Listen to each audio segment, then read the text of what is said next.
The Lake County Chamber of Commerce, Lake Co News, and Mr. Mark Brannigan, who is our moderator this evening. Let me welcome you to this forum for the candidates of the Sheriff's Office. The Chamber, and some of you weren't in here when I announced this earlier, the Chamber feels very strongly that an informed public makes wise choices when they hit the ballot box, and that's what we want you to do. We hope that you will be pleased with the information you hear this evening, one way or the other. We have supporters for all candidates in this room, and we always ask that everyone remain respectful. We don't necessarily encourage applause. It's not truly appropriate during a forum, although you may disagree with me, but that's okay. I'm older. I can say that. So, welcome again. Thank you for being here, and thank you to our candidates. We appreciate their time and their efforts. I will tell you, for those of you who do not listen to KXBX AM in your office, as I do, they had a similar forum this morning. So they've had a lot of practice just today alone.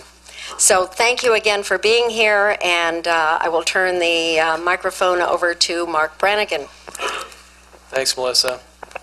Hello and welcome to tonight's Sheriff Candidates Debate. My name is Mark Brannigan. I'll be this evening's moderator. We're glad tonight to host the candidates in this year's race, Bob Chalk, Brian Martin, and Frank Rivero. We're going to offer them opening and closing statements as well as 2 minutes to answer questions, plus a rotation that will allow each candidate to ask questions of their opponents.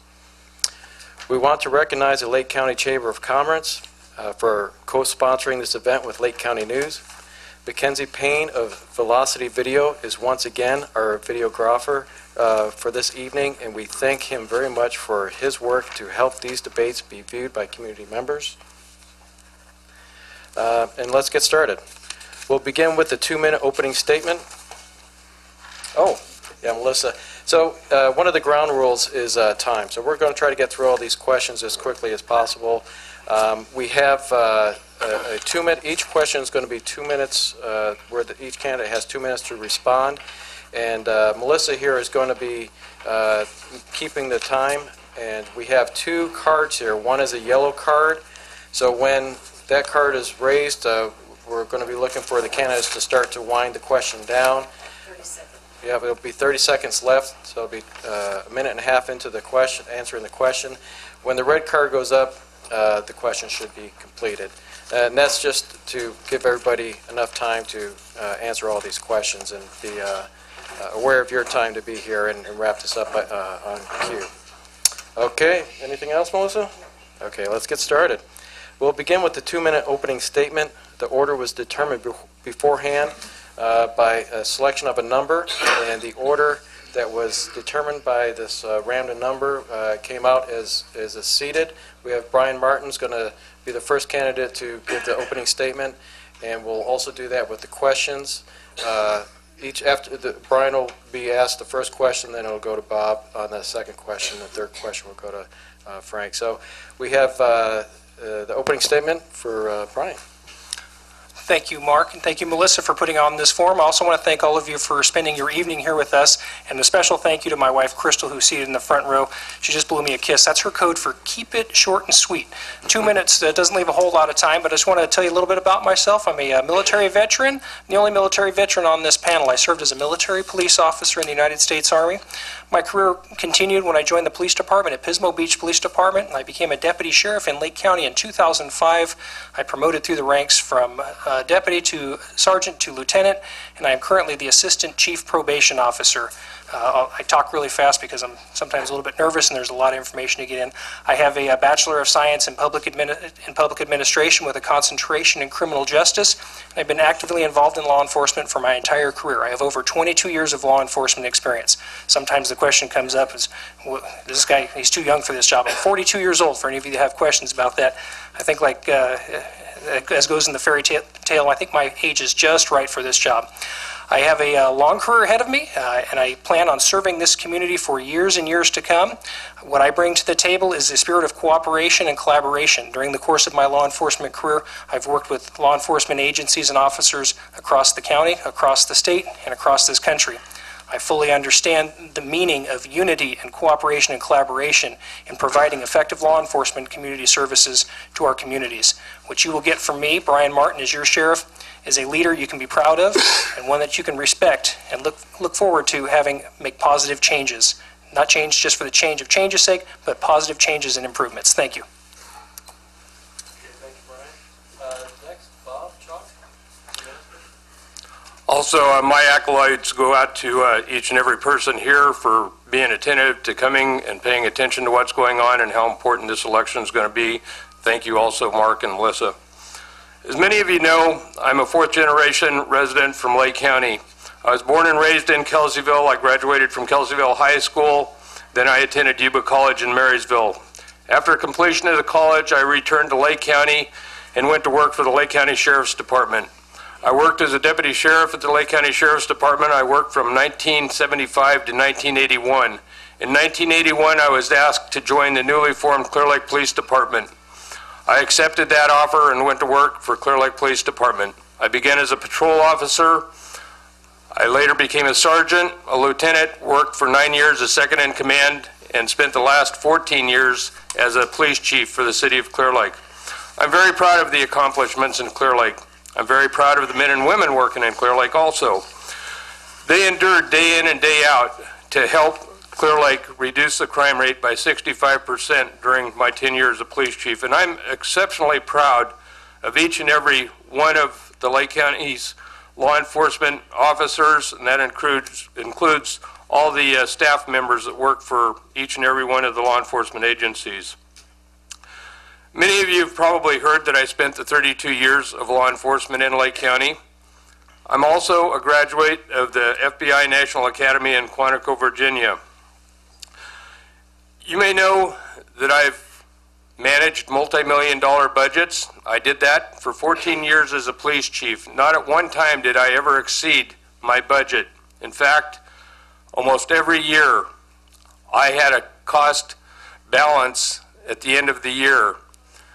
Fortunately, I was able to carry that over to the next year, which allowed me to modernize a lot of the equipment, including the computerization. And I'm done. Okay, thanks, Bob. And the next introduction is from Frank Rivero. 2 minutes. Thank you very much. I'd like to thank all of you for being here, and I'd also like to thank the people that are out there watching this on PEG TV. That's an important asset that we have in Lake County, and I'm grateful for it. Ladies and gentlemen, this is National Police Week. On behalf of my colleagues, Mr. Chalk, Mr. Martin, Lake County Sheriff's Office, and myself, let's join as one with our great nation to celebrate and show our heartfelt thanks to the men and women of law enforcement. Because you elected me sheriff, you live in a safer community. Because you have trusted me, your tax dollars have created the best possible leadership to manage the sheriff's office.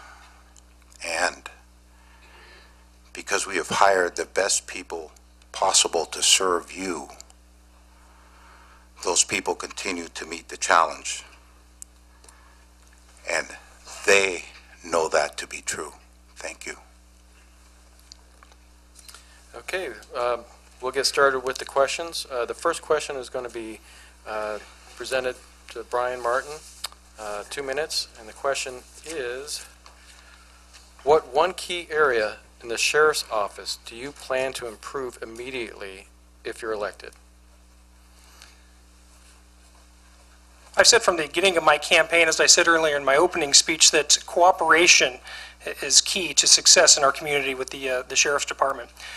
The relationships that have been damaged over the years, not just by the incumbent sheriff, but it goes back years and years. I understand in our community there's been some tragic issues and the relationship's been damaged, and we need to restore those relationships and regain that trust and work in partnership and cooperation with other agencies. So that one key area that I want to improve is just that, restoring the relationships that have been damaged between the Sheriff's Department and the other law enforcement agencies in this county. That includes the District Attorney's Office, Lakeport Police Department, the Clear Lake Police Department. And I also want to fix the relationships that have been damaged between other departments and other government agencies like the Board of Supervisors. This is not something, providing public safety in this county is not something that can fall just on the shoulders of the Sheriff's Department alone. It requires a group effort. Last time I checked, we were all in this together. We all had the same goal of making Lake County a safer place, and we can do so much more efficiently, much more effectively, and much more effectively once we reestablish those relationships. Thank you. And Bob Chalk, what one key area in the sheriff's office do you plan to improve immediately if you're elected? Communication and cooperation are extremely important. However, when it comes down to the one immediate item that I would restore and improve upon, I'm going to have to say that my first motion of action as sheriff would be to turn the RIM system back on to all the law enforcement agencies. First priority, number one, is safety. And that's going to bring safety back not only to the public, but most importantly to the officers in the most expedient manner that we can. Okay, thank you. And Frank Rivero, what one key area in the sheriff's office do you plan to improve immediately if reelected? My highest priority for the next term is retention and recruitment. We have some outstanding law enforcement officers at the Lake County Sheriff's Office, but unfortunately they are severely underpaid, and therefore they are easy prey for other surrounding counties that can pay quite a bit more than us. That's not to say that I want to gold plate any packages or go beyond what is reasonable, but at this point in time our deputy sheriffs in the position of Deputy Sheriff 2 are 31% below the mean average of the 12 surrounding counties. That is simply unacceptable. It also leads to difficulty in recruitment. We want to recruit the best and the brightest people possible to serve as your law enforcement officers here in this county, but there is a lot of competition out there, and that competition provides tremendous benefit packages, tremendous salaries, and we must be able to at least compete on the same level in order to have a chance of recruiting those individuals. I will work tirelessly to make sure that we have increase in pay for the men and women of the Sheriff's Office that have served you so diligently for so long. Thank you. Okay, thank you. The next question will go to Bob Chalk. In your view, what are the biggest issues facing the Sheriff's Department at this time?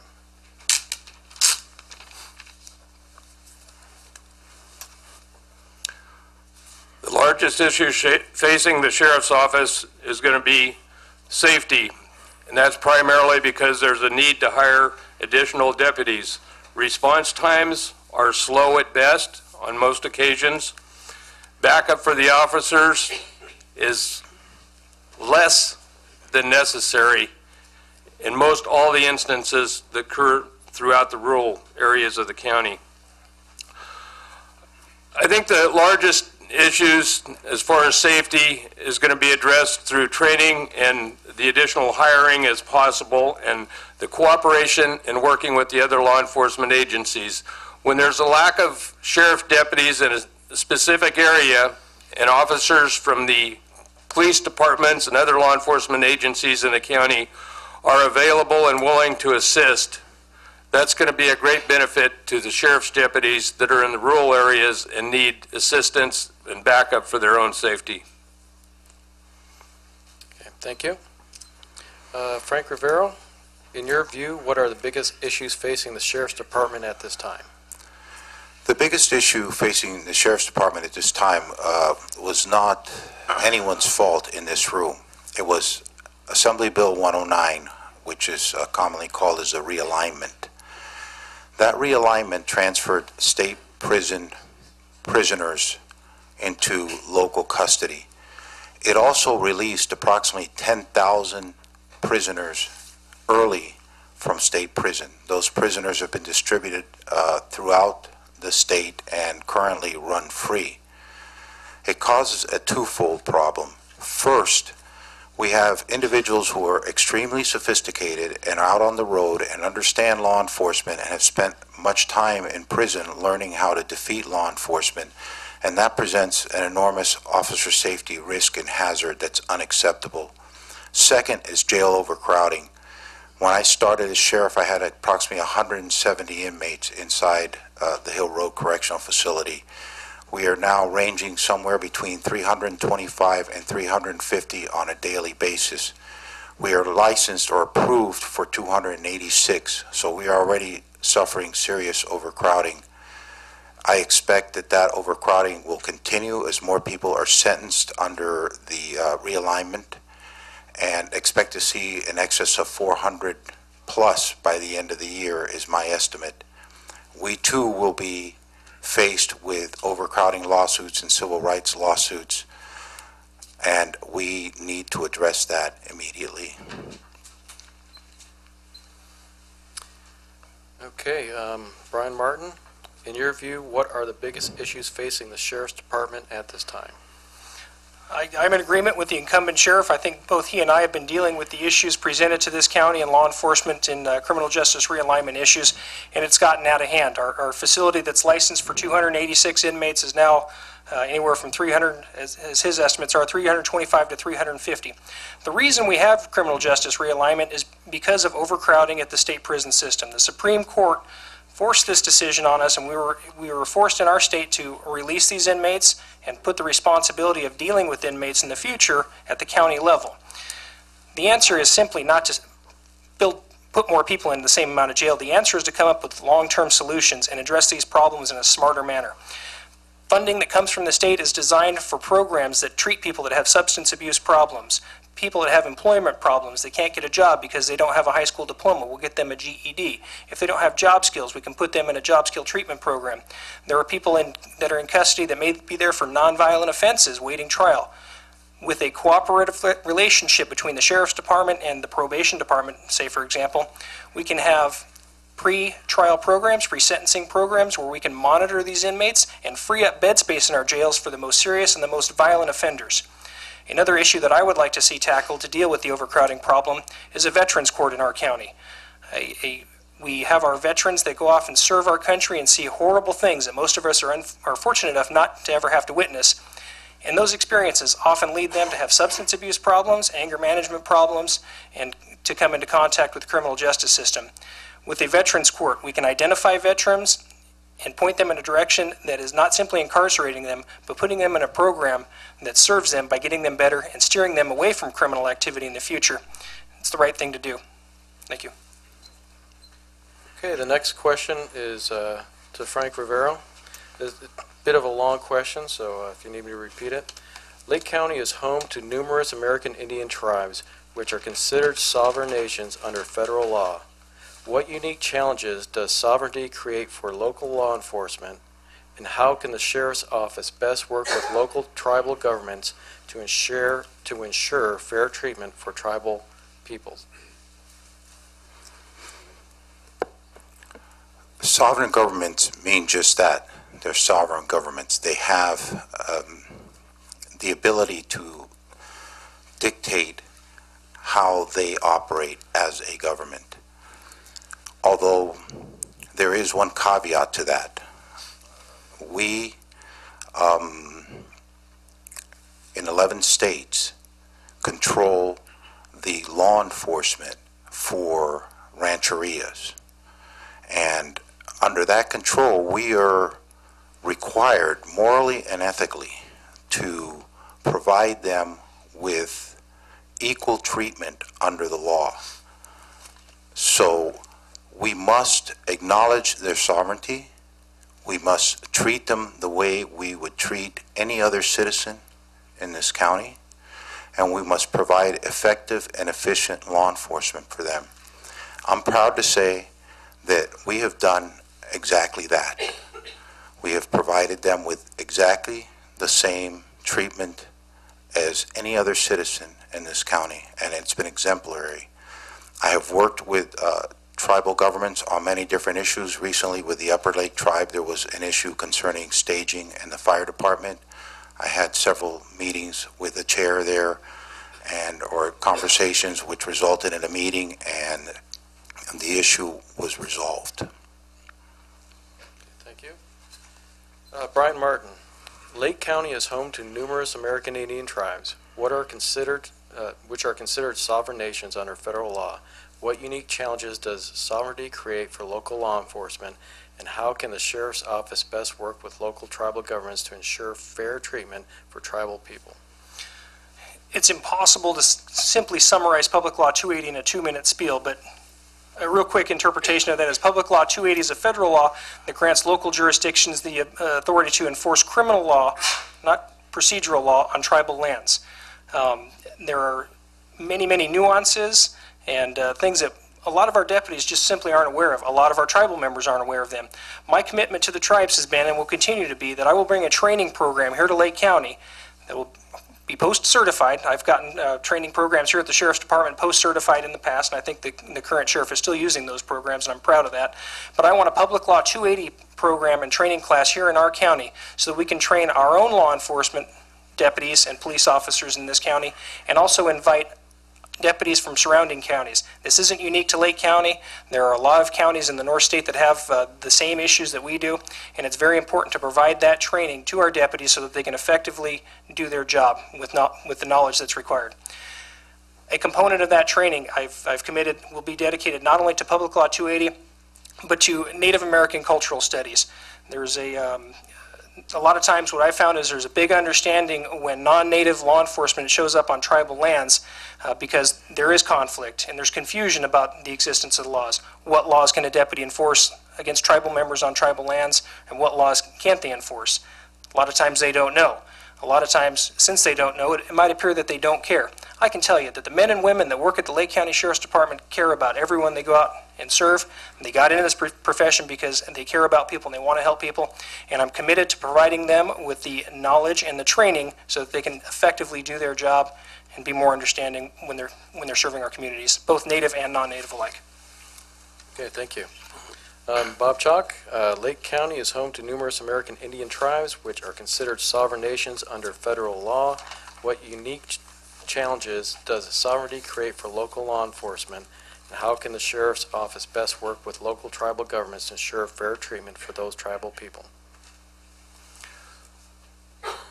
Sovereignty doesn't actually create a particular problem for law enforcement because PL 280, which is actually 60 years old now, it's passed down from the federal to the state and from the state to the county as far as the jurisdiction for criminal law enforcement on the reservations.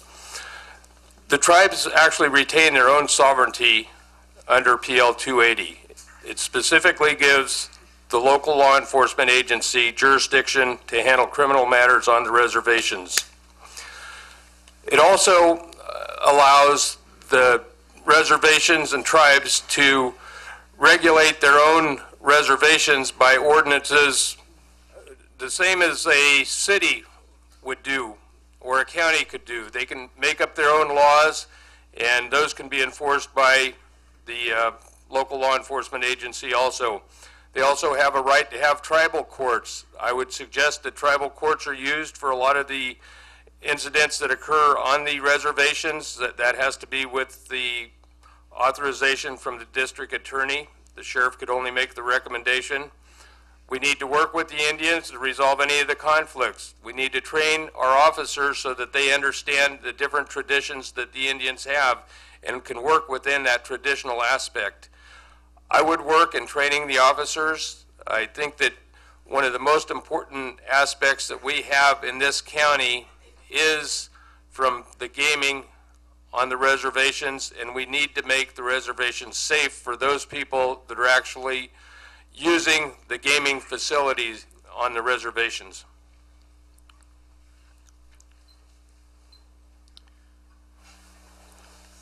Okay, thank you.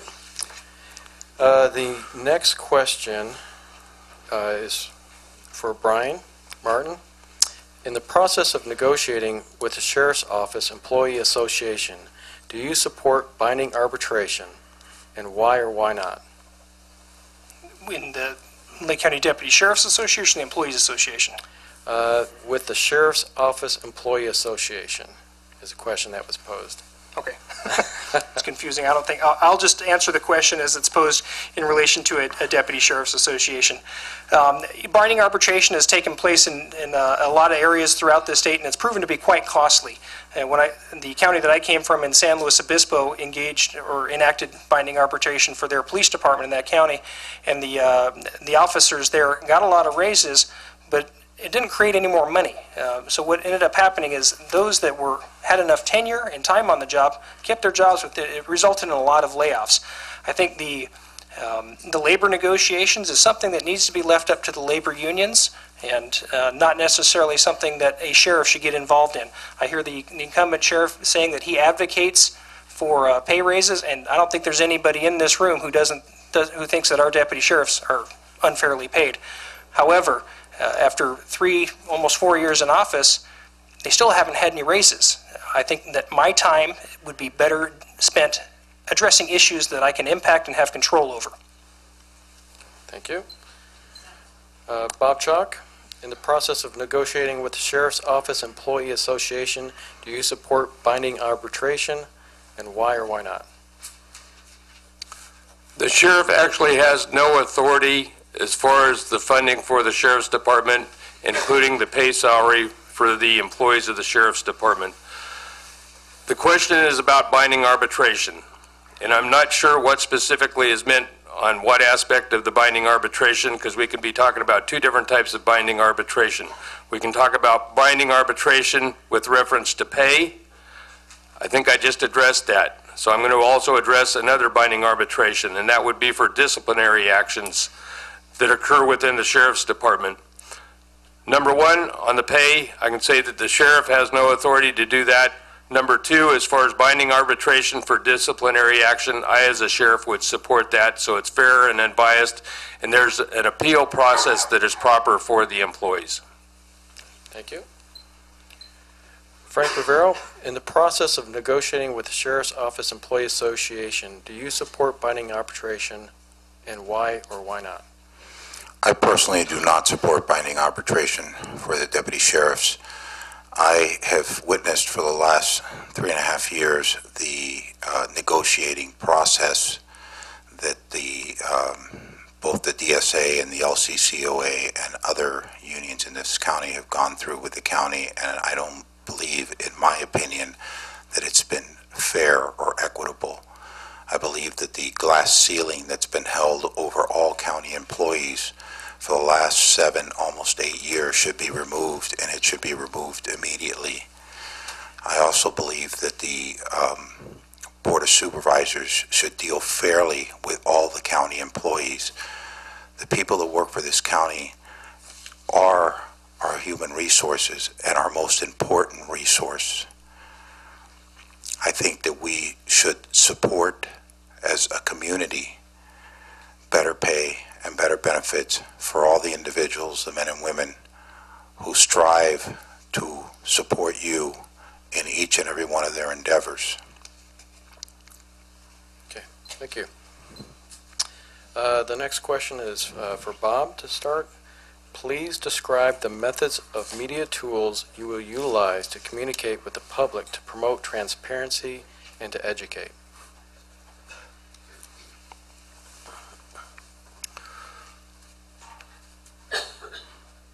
There are a lot of different tools to use in communicating with the media. First of all, I'd have to say my mouth would be number one. I would talk with the media and answer questions for them, whether it be in person or on the phone.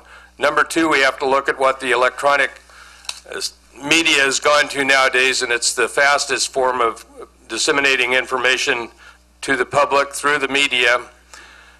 I would work very specifically on enhancing the media processes that occur within the sheriff's office and disseminating the information in an expedient fashion through electronic means.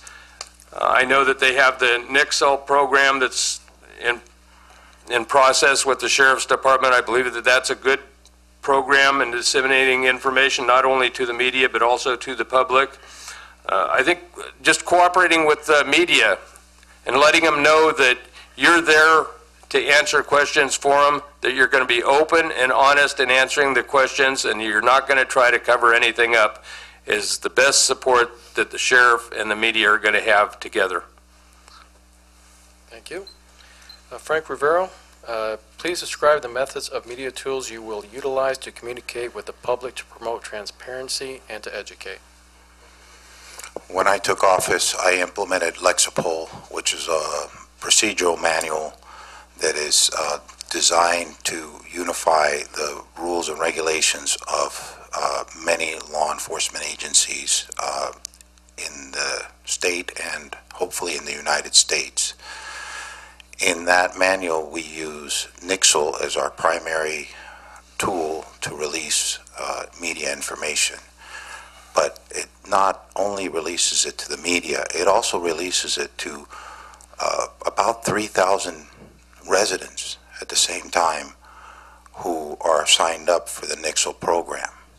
That allows people to see the press release before it has been, let's say, changed by the media. It gives direct access not only to the media but to the public.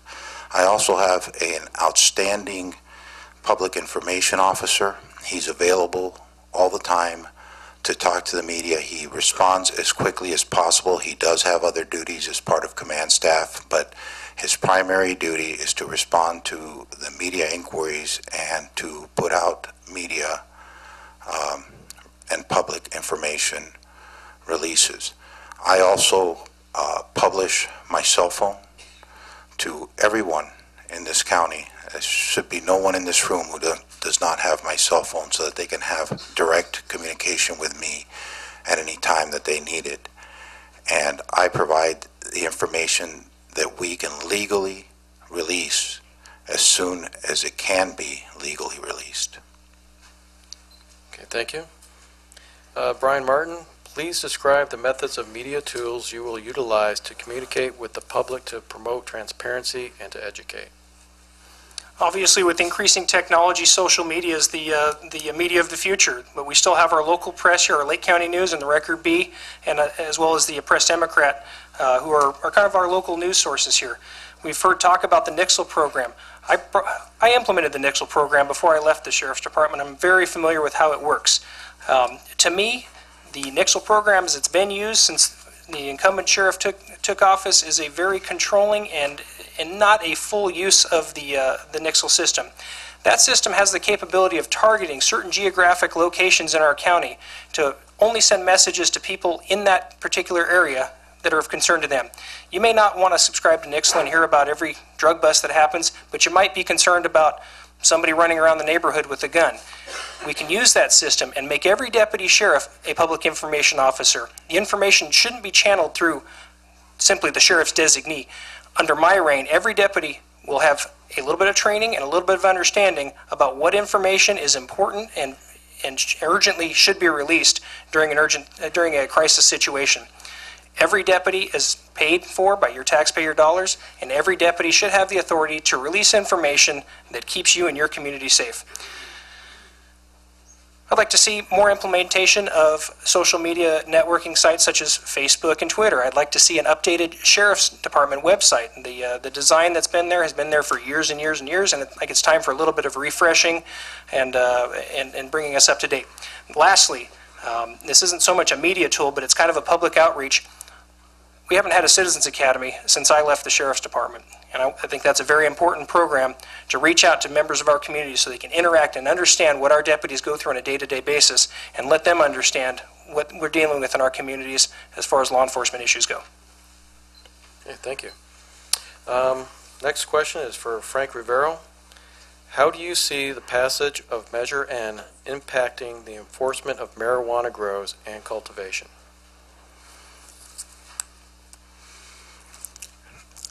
I believe Measure N is a step in the right direction to controlling the unmitigated marijuana growing that has afflicted our county for decades. The problem lies with the criminal element that has taken refuge within Proposition 215 and began the process of proliferating right in our own backyards. And this is a very serious and dangerous proposition for each and every person in this county. Although Measure N isn't perfect, I do support it for those very reasons.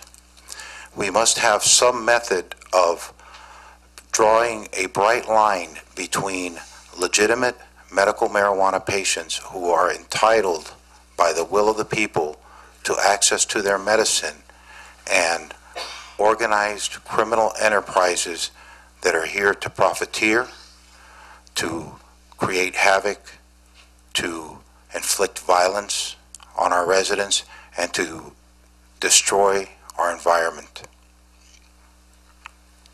Thank you. Brian Martin, how do you see the passage of Measure N impacting the enforcement of marijuana grows and cultivation?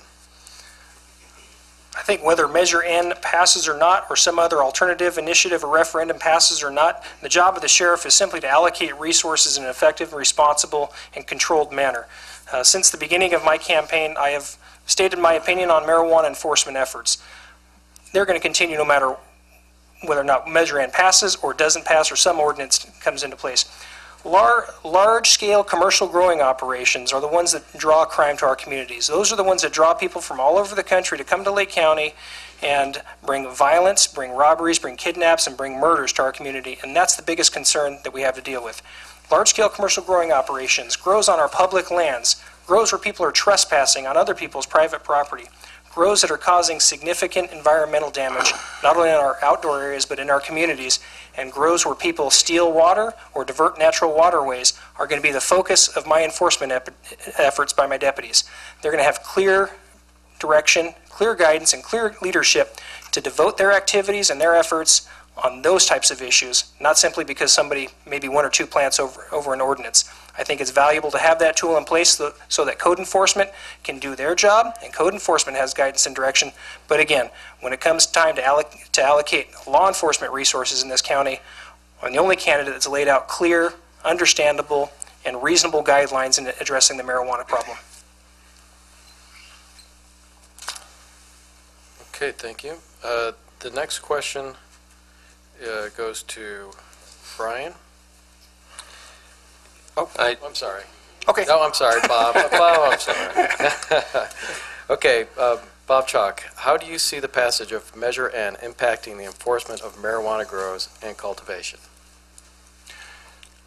No matter which way it goes, it's going to be very difficult to enforce. We have to look beyond the enforcement aspect and also look at whether or not the cases are going to be prosecuted, because the district attorney's office does not have the staff to be able to prosecute all the cases. So we have to look at prioritizing the cases with reference to the marijuana grows. First of all, it needs to be said that the Code Enforcement Division is the actual authority in regulating and enforcing the zoning ordinance, which would be controlled under Measure N, or currently is controlled.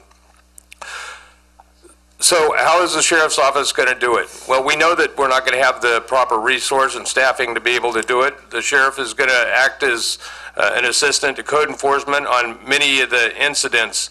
There are incidents where the sheriff, for public safety reasons, is going to need to enforce some of the marijuana regulations that are way outside of what Prop 215 was intended for. It's going to have to enforce the grows that are on the public lands, going to have to enforce the large commercial grows. But that being said, I'm going to tell you that I'm saying something today that I never thought that I would say originally, and it's time that the marijuana issue be resolved. We're going to be going through this year after year after year as we have in the past. To make a short summary of this, because I'm going to run out of time, it is time that on a national basis that marijuana be legalized and regulated, that it be commercially grown, commercially distributed, and it come under the auspice of the Food and Drug Administration or something similar to the Alcoholic Beverage Control Act. Most importantly, the marijuana needs to be taxed, just as alcohol and tobacco products are today. We need to start running in that direction and look at a revenue-generating source that we have the funding to be able to enforce the regulations that are there. Okay, thank you. Okay, this question is for Brian. If Measure N does not pass, what are the impacts to the Sheriff's Department? Again, I think the plan that I've set forth really isn't affected one way or the other by the passage or non-passage of Measure N. The problem with marijuana isn't marijuana itself. I've worked 22 years in law enforcement, and I've seen people drink themselves to death, overdose on prescription medications, cocaine, heroin, methamphetamine. All of us have seen the tragic effects of narcotics. I don't think any one of us have seen anybody get stoned to death. It's not marijuana that causes the problem. It's the violence that it brings to our community. It's the nuisance issues that it causes with quality of life in our communities. And those are the issues that will be addressed under my plans. Marijuana causes problems in our community for one simple reason, because it's extremely profitable. We can take the profitability out of it by making it legal, like Mr. Chalk said, but that's not up to the Lake County Sheriff to determine. What the Lake County Sheriff needs to determine is how to effectively deal with that problem in our community. And my plan deals with that. Those large-scale growing operations, those people that are trespassing on their other people's property, the people that are growing in our public lands, preventing us from being able to go up there and enjoy what is rightfully ours. People that are stealing, especially with this drought going on, people that are stealing water and diverting natural waterways, and people that are damaging our environment.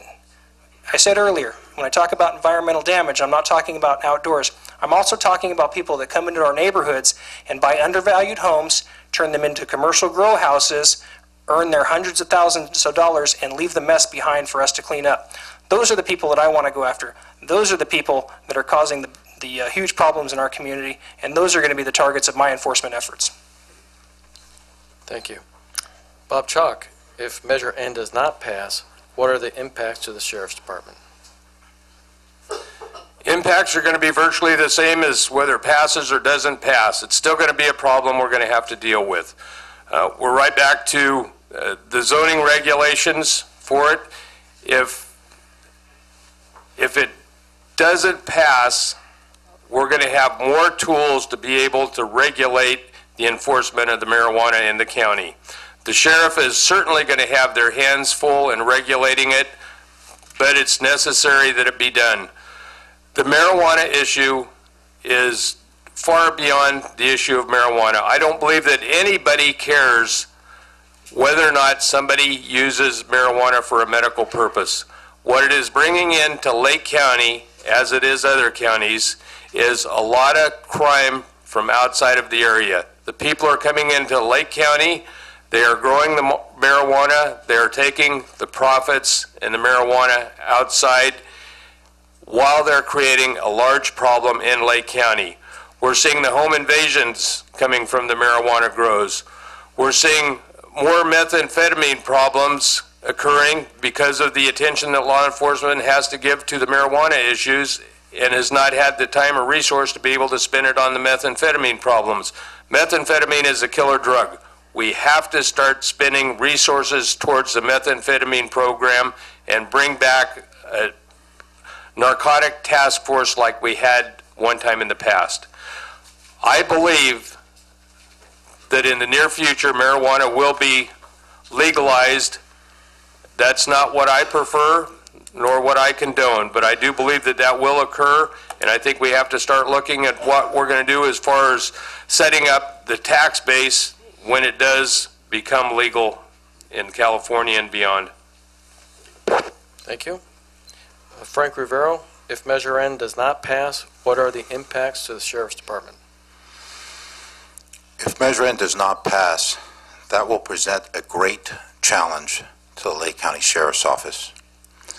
With an ordinance in place, we can continue to do what we have been doing for the last 3.5 years, and that is the eradication of major grows that are owned and operated by people who are organized criminals.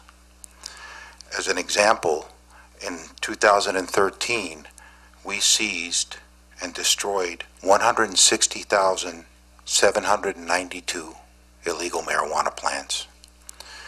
And this year alone, and realize that we're still outside of the quote-unquote grow season, we have seized and destroyed over 13,000 illegal marijuana plants. We must have an ordinance, and an ordinance that works. I believe Measure N is not perfect. I have stated that publicly, but I also fully believe that it can be enforced. I disagree with people who say that it cannot be enforced. I believe that once passed, it can be adjusted and fine-tuned, but for this county to be left with no ordinance at all and having to divert our precious resources of our narcotics division to these grows that will pop up all over the county would be a big problem for the Lake County Sheriff's Office and all law enforcement in this county and the people. Thank you. Okay, the next question is for Bob Chalk. How important is continuing education for the sheriff's position and their staff, and what kind of policy would you use to support this?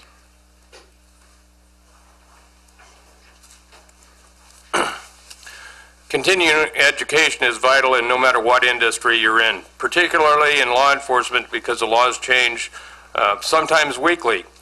And the employees need to be able to keep in touch with all the new changes in laws. Now, that being said, there are standards already set in place for continued training and mandatory training for all law enforcement officers. I think it's imperative that the sheriff attend training, primarily in the executive level training, so that the sheriff has the proper management skills to run a department. Continuing education on the lower levels should be geared towards certain assignments for the deputies in this case. Say, for instance, if a deputy is wanting to go into investigations, then the deputy should be able to take classes that are geared more towards the investigative level, whereas if a investigator wanted to promote to sergeant, they should be allowed to take classes that are more designed towards the supervisory level. Now, POST, or the Peace Officer Standards and Training, which is a state-run agency, has been around for a long, long time. They set the standards for training in law enforcement, and each agency has to meet compliance annually for all the standards that are set through their training. The great value of POST is that POST provides the training, but also pays for the training. In law enforcement agencies, cost for the training is virtually nil when it comes to that training, and the officers ought to be able to take specialized training classes so that they can advance in their career, whatever career pathway that they want to take. Thank you. Frank Rivero, how important is continuing education for the sheriff position and their staff, and what kind of policy would you use to support this? There's an old saying that still holds true today, which is the laws is shifting sands. Things change literally minute by minute at times with Supreme Court decisions, new legislation signed in, lower court decisions, and we must stay on top of that. And continuing education is the best tool that we have to do so. I myself have taken two continuing education classes just this year. I am slow to disapprove any request from any deputy for a training class. In other words, I have increased the amount of training for our deputies dramatically since I've taken office, and I will continue to do so. It is important that we first hire the best and the brightest and most qualified people, but then we have to keep them up to speed and knowledgeable concerning your rights, the law, criminal law, and we endeavor into all kinds of avenues that are very specific and require training. I fully believe in the continuing education process, not just for law enforcement, but for every career. Thank you. And Brian Martin, how important is continuing education for the sheriff position and their staff, and what kind of policy would you use to support this? It's very important to me as a law enforcement professional. I recognize the need for ongoing training and education. I recently finished my Bachelor of Science degree in Public Administration with a concentration in criminal justice. It took me many years, and it was very difficult to do while working full-time and raising a family, but I was able to return and do that. As far as law enforcement continuing professional training, we've heard talk about post requirements, mandated training, and that's completely accurate. Post does require that law enforcement officers in California take updated perishable skills training. I'm proud to say that when I was at the Sheriff's Department, I recognized the need that for that type of training, and that we spent a lot of money sending our deputies out of county for courses such as defensive tactics, arrest and control, defensive driving, firearms training, tactical communication, and racial profiling. I got post-approval. I got instructors certified here at our agency, right here in Lake County, to provide that training not only for our sheriff's deputies, but we also provide training for other law enforcement agencies within the county. Investigators from the District Attorney's Office, from Clear Lake Police Department, and Lakeport Police Department all send people to participate in those training programs that I implemented. As far as the cost being virtually nil, there's been a lot of changes over the last few years, and those post-reimbursement fundings have dried up in a lot of cases, and Post doesn't have an unending coffer of money to reimburse agencies. To me, I recognize that it was important that we provide our deputy sheriffs with those opportunities. We can meet the state mandated requirements by providing that service in-house, and then when it comes time to seek that post funding, we can send them for the extra training, the investigations training, the sexual assault training, the elder abuse training, the financial crimes training, and the narcotics investigation training. Clearly, my activities demonstrate my value and understanding of the need for that training, and I'm happy that the sheriff has continued to use my programs, and I hope that they're serving the deputies well. Okay, thank you. Okay, we are 9 minutes to 7. I have a question that was submitted by the audience. It's going to be asked for Frank Rivero to start in response. How important is it to you to work with other county departments? And please give an example where you worked well with other county departments.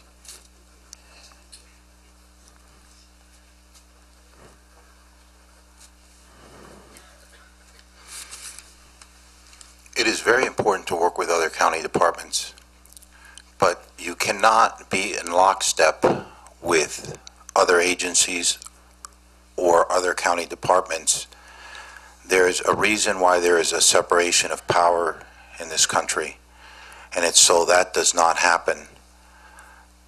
If you find yourself in lockstep agreeing with everything that other agencies are doing and the actions of others without questioning those actions, there is a problem. That type of conduct leads to favoritism, it leads to cronyism, and it's not good for the system in general. I have worked well with many different agencies. We recently used the U.S. Marshals to round up 3 wanted sex offenders. We sent out our deputies with the U.S. Marshals. We found those individuals. We incarcerated those individuals. I've worked well with DEA in mitigating and prosecuting the drug problem in this county, and I will continue and make every effort to work well with any department or individual that is looking out for the interests of the people and putting the people's interests in front of their own. Okay, thank you. Okay, Brian Martin, how important is it to you to work with other county departments? And please give an example where you worked well with other county departments. As I said at the beginning of my opening speech, those relationships that need to exist in order for us to work as a team to provide law enforcement services in this community are essential. You can't have an agency with a rogue leader who doesn't want to cooperate with other departments and other law enforcement agencies. I'll give you an example of, you're asking an example of when we've worked cooperatively with other agencies. At the same time that the incumbent sheriff cut off Lakeport Police Department from the RIMS system, he also cut off the probation department. Lakeport Police Department, the city of Lakeport, got an injunction and a restraining order ordering that access restored. We didn't decide to do that because it doesn't make a whole lot of sense for the county to sue the county. So we've been working without the RIMS access that we used to have. We continue to work cooperatively with the Sheriff's Department. When their gang task force members call and ask for our assistance, or when they call and ask for information about a probationer because the information that's contained in their system isn't kept up to date because we don't have that access, we gladly provide assistance. We gladly provide them with the information that they need to do their job because it's the right thing to do. We also operate a day reporting center. We're in talks now. I know at the Board of Supervisors meeting recently, we talked about letting our contract lapse with BI and running our own day reporting center. Part of that is going to be probation officers and probation department members working cooperatively with behavioral health members, working cooperatively with Office of Education to provide high school diplomacy and literacy programs. That's clearly what we do in the probation department every single day. I want to bring that spirit of cooperation to the Sheriff's Department because it's the right thing to do and it's the more effective and efficient way to serve. Thank you. And Bob Chalk, how important is it to you to work with other county departments?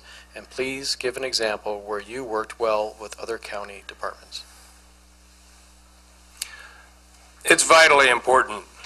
That's survival when you're in law enforcement. You have to be able to work together. Look, the criminals have no boundaries. Law enforcement should not have boundaries either.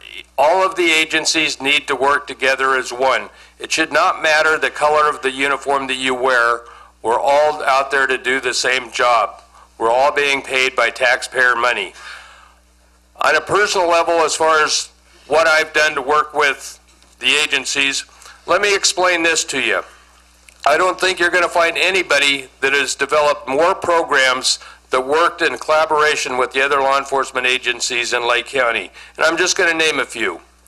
Let's look at the Lake County Narcotic Task Force when it came to Lake County. We developed the Lake County Narcotic Task Force. That involved officers from the Highway Patrol, from the Sheriff's Department, from both cities, from probation, and from the District Attorney's Office. That was a collaborative effort to work throughout the county on the drug problems. What about the county-wide sweeps that are even continuing today? We developed, while I was in Clear Lake Police Department as second in command, we developed that program that worked on a county-wide basis and got the other agencies to participate. We also got a grant for DUI enforcement, which involved both city police departments and the Highway Patrol. There is nobody that you're going to find that feels stronger about a collaborative working relationship than I do. Cops all do the same job. It doesn't matter the color of the uniform you wear. Thank you. Okay, this brings us to the section where the candidate will get to ask a question to the other two candidates. And the question will be followed by an answer period for up to 2 minutes from each candidate. And we'll start with Brian Martin. I want to first start by tipping my hat to my opponents. This campaign process was something like I've never experienced before, and I think that you two have been involved in this, and so you have the understanding. I think it's kind of like going to boot camp or airborne school or SWAT school. If you haven't been there, you don't really know how challenging this is, and I want to, like I say, tip my hat to these gentlemen that sit up here with me for facing the challenges. It's been tasking, but it's also been very rewarding, and I want to thank you both for your years of service. As challenging and daunting and rewarding as it is, the election process ultimately has to end in one manner. This campaign will come to an end, and it's possible that one or both of you may be eliminated at the primary election. So my question for you is, if you lose and the other two candidates go on to the general election, will you publicly state who you will support and why? Is that for Bob or for me? Either one. Frank, go first. We'll just go in order, so Bob Chalk. Boy, thanks, Mark. I know. Someone has to make the decision.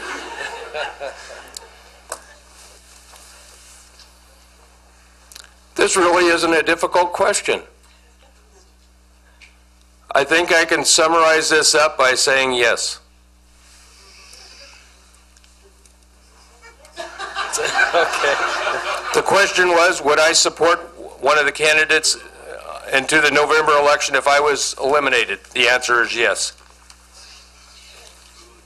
And who and why was also asked. Okay, Frank Rivero, if you could respond to the question, please. Can I go back 1 second, just to clarify? Brian said who and why. I don't feel that we're at a stage in this election process as to where any one of us candidates should be in a position where we should state who and why at this stage of the game. I think one of the candidates will be very happy in the end, though. Thank you. I feel like my question didn't get answered. Okay, Frank Rivero. If in fact there is a runoff, I believe it's incumbent on the person who is left out to make a decision and announce that publicly. I do, however, agree with Mr. Chalk that at this point in time it would be inappropriate to state that. Okay, thank you. Okay, the next question is for Bob Chalk to ask the other two candidates. Well, who do you think is going to go to the Super Bowl this year?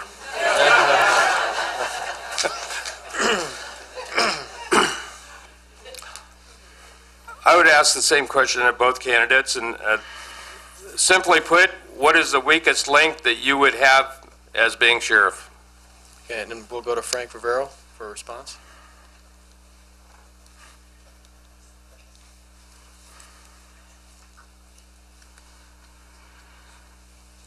The weakest link is always the person, situation, or circumstance that has not been addressed or foreseen. It's really impossible at times to know in advance what that is. What you have to do as a leader and a manager is set up systems to identify problems and to correct those potential problems before they turn disastrous. I have done that at the sheriff's office. I have set up systems to identify where we are excelling and where we could use improvements. And I will continue to do that because it has served me quite well. Okay, thank you. And Brian Martin? I have had a lot of time to look into myself and have a lot of introspect during this process. And what I understand about myself is I'm a very demanding person. I have high expectations of myself, and I fully realize that sometimes I have those same high expectations of others that work for me, with me, and that I work for. I think my weakest link right now is finding somebody who has the ability and the willingness to come and work as my undersheriff. I know these my two opponents have already decided who their undersheriffs are going to be. I haven't made that decision yet, and I think that's going to be a decision that I have to grapple with. And once I get my feet wet and get in office for a couple months, I want to make sure that I make that right decision. I want to make sure that I pick somebody that balances my management style, and I think that's probably the biggest challenge that I'll have in my first few months taking office. Okay, thank you. And Frank Rivero, you have a question for the two candidates? With the many years of law enforcement that we have here combined at this table, I believe that we all understand the challenges that we face as leaders and managers. If you were to be elected sheriff, how would you continue your legacy? Okay, and that'll go to Brian Martin. Very simple for me. I'd continue my legacy as I've had my legacy my entire career. I've taken every opportunity during the path of my career to assume leadership roles and look for positions of increased responsibility and look for opportunities to make improvement. When I used to go camping with my parents, they'd always tell me, leave the campsite a better place than when you found it. And I've continued to do that in my professional career. My legacy is going to be that when I leave office, it's going to be a better place because I've been there. I want to make sure that my successor has been identified, that people that work there already, or maybe somebody from the outside, is ready to come in and take over when my work is done. I recognize the value of leadership from my many years of military service and law enforcement, and I recognize that it's people and leadership. It's not tools and cars and badges and guns and tasers and all those other neat things that we get to use as officers that make us successful. It's the people that implement those tools. My legacy is going to be one that I've developed my subordinates, that I've looked out for their well-being, that I've provided an environment in which they can thrive and succeed. And the reason we do that is to serve you, the community, and make our county a safer place. Thank you. And Bob Chalk? My legacy when I leave would be that you had a professional, honest sheriff with integrity that got the job done and left it in a better place than when he got there. There's much to be said about Lake County and the politics in Lake County. I would not want to be known as a person that was politically motivated as a sheriff, and I wouldn't be. I want to leave with respect from all of the employees and associated law enforcement agencies. I would expect that people would look back and view that in several years with much respect for the individual that was in the office. I can tell you that from my past experience of being a chief, talking with lots of other chiefs and law enforcement professionals and managers, that the first thing that happens when you leave office is the person that takes your place comes in and talks about all of the things that you did wrong. And after a period of time, the employees will look back and say, you know, we liked it the way that it was. He was a good, honest person, and he took care of us. I want to be known as a sheriff that the employees respected. One that the employees said, that sheriff had our back when we needed it. He took care of us. Okay, thank you. Okay, we're now going to move into closing statements. Each candidate will have 2 minutes for these statements. This is a time to review any issues that you want to more fully address from this evening's questions or offer any other information that you believe is pertinent. We'll begin this with Brian Martin. 2 minutes. 2 minutes. I just want to summarize by saying that you've had the opportunity to listen to us talk here. I know a lot of you have your minds made up when you came in, but there might be still some people sitting on the fence. I think my wife was on the fence, and I hope I've convinced her to vote for me. When you're looking at the candidates, I think you should really consider who has the knowledge, the skills, the experience, and the ability. Who's the most well-rounded package? Certainly, I don't have as many years on the job as Mr. Chalk. I was probably running around in preschool when he started his career, so I can't lay claim to that. But when you look at the variety of experience that I have, I'm the only candidate that's a military veteran that served in the military police. I've been a police officer, a corporal, a sergeant, a lieutenant, a special agent with the Department of Justice, and I'm the assistant chief probation officer. I have a Bachelor of Science degree. My endorsements include endorsements from law enforcement professionals. We've all talked about how great the men and women that serve our community in law enforcement capacity are. Well, I have endorsements from the California Robbery Investigators Association, the Lake County Deputy District Attorneys Association, the Lake County Safety Employees Association, and the Lakeport Peace Officers Association. I'm also endorsed not only by law enforcement officers, but by community leaders on the Board of Supervisors and in both city councils. Hundreds of people have endorsed my candidacy. Hundreds of people know that Brian Martin is the best choice for the future of Lake County. Thank you. Thank you. Bob Chalk? Thank you, and thank everybody out here again, and particularly I want to thank both Brian and Frank. If nothing else, I think we've all learned a little bit through this process, and no matter who the sheriff is, I think that we'll be able to garner something from what we've heard from one of the others here tonight. But in closing, we've heard about endorsements. I'm very proud to have the endorsements of two of our former sheriffs, Ray Benavides and Jim Wright. I'm also proud to have the endorsements of two of our former Highway Patrol commanders, Steve Davis and Jerry Mills. Those are important endorsements because they're people that were in those positions and knew what it entails to do the job. They're not from organizations that have never been in that position. They're actual endorsements from people that have done it. But for the last 20 years, the sheriff's office has been personality and politics driven. I'm going in to do a job. I'm not going to be motivated by either. You have a choice. You can pick the expertise level here you want. I'm the only person that has spent enough time in any position to develop the expertise that a sheriff should have. The past two sheriffs have been elected from within. Both have been plagued by criticism and controversy that has stretched well beyond Lake County. This is your first opportunity to elect a sheriff that comes from outside county government. As sheriff, I will lead the department with a focus on integrity, community service, cooperation, and professionalism. I have much to offer professional and a strong commitment to continue my community service as your sheriff on a long-term basis. Remember, if you were selecting a doctor, who would you choose? Somebody that's been doing it for a long time, or somebody that wants to practice on you? Thank you. And Frank Rivero? Thank you.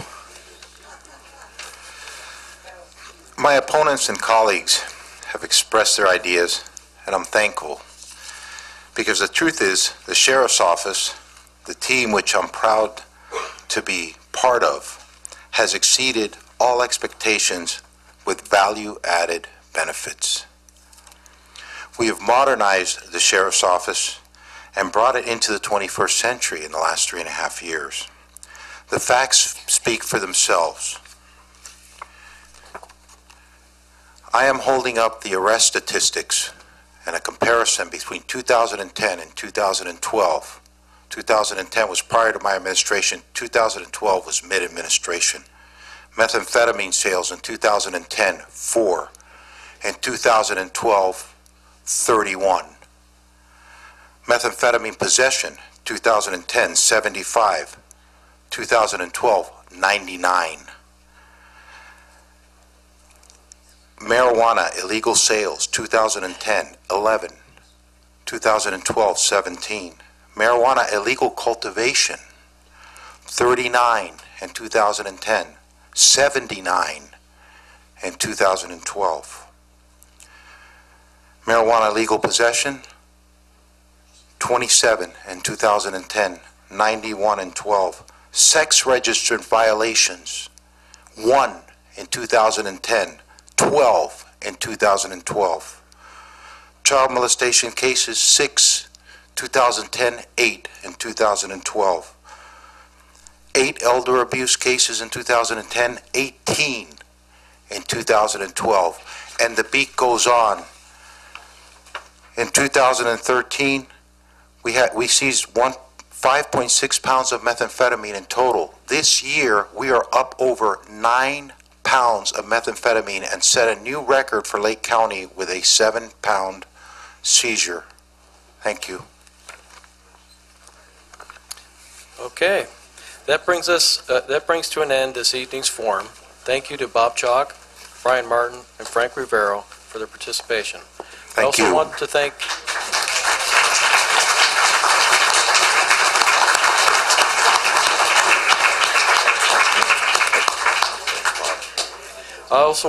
those of you who attended this evening or who are watching, and offer again my thanks to the Lake County Chamber of Commerce, Lake County News, and Mackenzie Payne of Velocity Video for their work to bring this event together.